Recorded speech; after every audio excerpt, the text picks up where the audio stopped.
Honda Beat FI mga idol.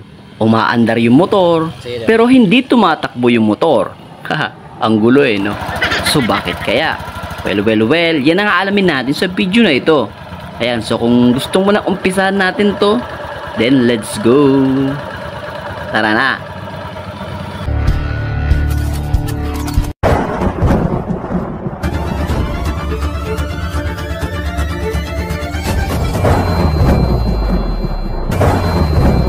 So yung mga idol, at tatanggalin na po natin yung side na ito. Syempre tatanggalin natin yung mga bolt na nakakabit sa kanyang crankcase para mabuksan natin yung mga idol. Ayan.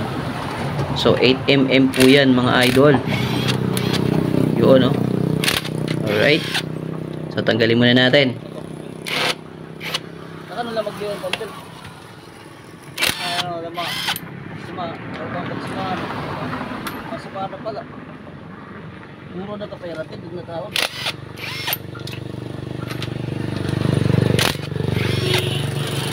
Pati dito sa side na ito na may 3 pong alin na kayo makikita, yung parang plastic na cover dito, ay tinanggal ko na po ito para malinis. Kasi alam ko na ito po ay apektado po mga idol. No? Kung yun po yung nasa isip ko, mga idol, kung kaya bubuksan rin natin yan. At moment of truth, yun, no? Yun. So nalaglag. Yung sinasabi ko mga idol na binuksan ko kanina, lilinisin ko sa part na yon dahil po ay yung mga damage po ng kanyang belt, yung mga tawag dito, yung mga debris ng belt ay nandun po sa loob na yon, kaya lilinisin natin. So tignan natin yung kanyang belt, anong nangyari. Baliktad mga idol, baliktad. Yan o, baliktad. Okay, it's alright. Baliktad yung belt. Kaya durog na durog. Kaya pala sabi ni tropa ay umi-slide po yung takbo ng kanyang motor. Yan, kaya tanggalin na natin to. Ayan, baliktad po yung pagkakabit ng belt mga idol, kasi sabi nga po niya first time lang daw po nang nagkabit nito, no? At mano-mano lang po yung ginawang pagtanggal. Yun. So nakapabaliktad po yung kabit, yung may mga parang paa or parang ngipin-ngipin ay napunta po sa taas mga idol. Ayun, kitang-kita naman natin. Baliktad po talaga. Ayan, so tanggalin natin, medyo mainit-init pa. Yun, no, sunog nga po yung kanyang bell. Alright.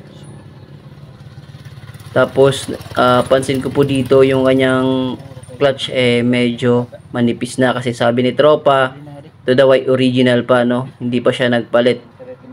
Honda Beat FI mga idol. Yan. So nilagay ko lang muna sa baba kasi na mainit pa po, no? Yun, tingnan natin. Yun o mga idol, so baliktad talaga, di ba? Baliktad yung pagkakabit. Kasi ang sabi 2 weeks pa lang itong bell, yung kanyang belt mga idol. 2 weeks pa lang daw itong kinabit mga idol. Pinakabit niya po sa first timer nga nagkabit, at baliktad nga po yung pagkakabit. So yun. Yan, kulang na po sa grasa, at lalagyan natin yan ng grasa dyan sa loob. So okay pa to. Dito lang sa kanyang clutch, medyo manipis na. Yun. Pero pinapa-priority ni tropa na mapalitan muna yung belt.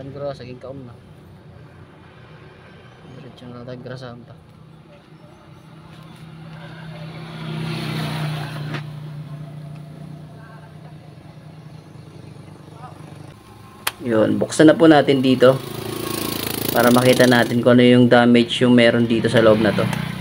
Baka pati yung flyball na durog. Wag naman sana. Ayun o. Yan, magaan yung buhay mga idol pag meron po kayong mga tools na kagaya nun.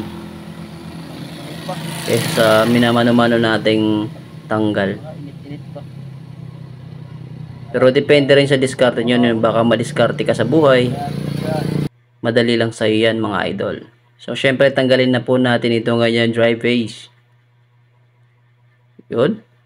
So, may tama na ito. Kung ako'y tatanungin, palit na rin to, pero gusto talaga ni tropa belt lang muna. Ayun, yun, natatanggal na po natin at kitang kita naman natin itong kanyang belt. To baliktad yung pagkakabit at inayos ko muna para makita po yung number na ikakabit natin belt, mga idol, pali tayo magkamali. Yun, so ito po yung kanyang belt. To tignan natin, yun, oh. Grabe, wasak na wasak mga idol. Yun. So ito, pinalitan na po natin ng bagong belt. At original po yung kinabit po natin. Sige. Yun, o mga idol. On the bit FI. Ayan. So try natin tong i-throttle, no? Kung gumagana. Yun, o. So may pagpag po siya onte mga idol kasi nag-fitting pa po yan. Wala sir, puga daw. Ayan. Puga ba? Puga. So yun nga mga tropa, galing po si sir na Eastern Summer. Ayan, gumagana, no? At dito po sa tapat ng shop natin siya nagkaroon ng trouble. Ayan, buti na lang dito lang sa tapat, malapit lang yung kanyang tinulak, mga idol. Ayun, so kung magkakabit po tayo ng mga ganitong klaseng belt mga idol, no, ay piliin na po natin yung original kasi yung nabili po ni sir ay aftermarket po at mahinang klase, no. So magandang klase na po tayo mga idol para hindi po tayo maabala sa travel kagaya nito. Buti na lang sa tapat ko lang siya nasiraan. Yun, so dito lang muna yung video natin mga idol. So sana may nakuha yung tips at kalaman sa video na ito. Bye bye!